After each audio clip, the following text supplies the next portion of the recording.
Good day mga kanegosyo. Ako nga pala si Jepoy, isang negosyante at meron na akong 10 taon na karanasan na pagkalugi sa pagninegosyo. Isa rin akong DJ at hindi ako vlogger, hindi ako influencer, isa pong content creator. Kung kailangan nyo pala ng DJ sa mga event nyo mga kanegosyo, sa club, sa bar, email nyo lang ako sa bio ko mga kanegosyo. Ang topic natin ngayon mga kanegosyo tungkol sa Focus in One at i-scale up to sa level 2. Best example ko mga kanegosyo, buko ni Juan. Siguro naman lahat tayo nakainom na ng buko mga kanegosyo. Ito kung nagsisimula ka pala magnegosyo, sigurado advantage mo na to. At tapusin mo tong video na to, sigurado marami kang matututunan. Kasi ito yung mga bagay na hindi ko alam nung nagsisimula pa lang ako magnegosyo.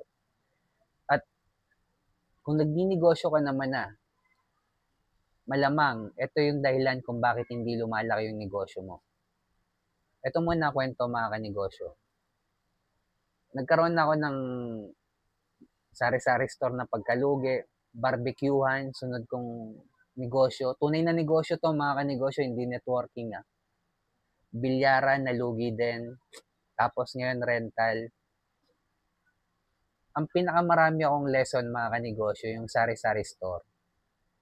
After ng pandemic kasi, ang sunod ko naging negosyo. O nga pala, naitayo ko nga pala yung sari-sari store ko malapit sa school kung saan ako graduate ng college, which is sa TIP Cubao. Pero taga Cavite ako mga kanegosyo.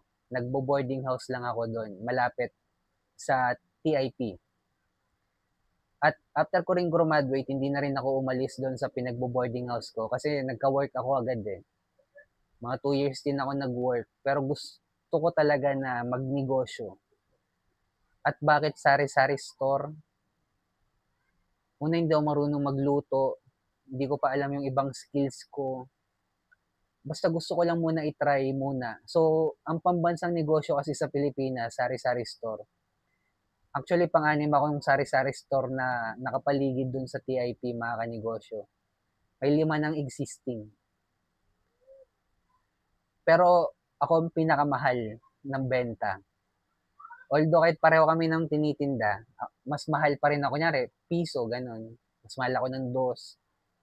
Alam ng mga customer ko yun, mga kanegosyo.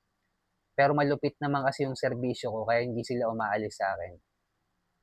Nawala dun sa 5 na yun. At isa sa mga lesson na natutunan ko sa pagtatayo ng sari-sari store, ang sari-sari store po, lagi nilang sinasabi kapag lumaki, magiging grocery store.